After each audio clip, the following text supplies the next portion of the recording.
هل تريد أن تبيع أو تشتري منزل، سيارة، هواتف نقالة، أجهزة كهربائية، أي شيء مجانا؟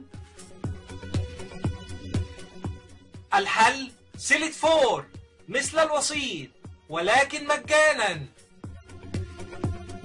دستوري وفي وقت مخصص للموافقين وفيه يا دكتور بلتاجي، مش كده؟ يا دكتور بلتاجي، نحن طلبنا الإخوان المسلمين أن يجلسوا على هذه المنضدة وما جوش. لا انت ما طلبتش سيادتك اسأل، انا مش بطلب منك، انا بطلب من الممثل الاعلامي بتاعكم الدكتور مراد علي. اسأل الدكتور مراد. لا يا استاذ واسأل علاء عياد، اسأل سامح العسوي، دول رجالتكم اللي بيجوا لنا ضيوف. بعد ما وجدت وبعدين على فكرة عايز اقول لحضرتك حاجة، عايز اقول لسيادتك حاجة. انتوا عندكم قناة بتقول افكار واحدة، ما بتسمحش بالافكار التانية. مش دي مش حاجة عجيبة. قناة 25 مصر 25 بتذيع اخبارها بس وافكارها بس وارائها بس.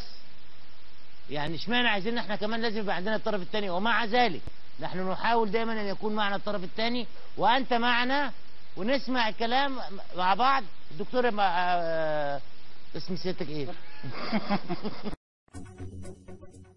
هل تريد أن تبيع أو تشتري منزل، سيارة، هواتف نقالة، أجهزة كهربائية، أي شيء مجانا؟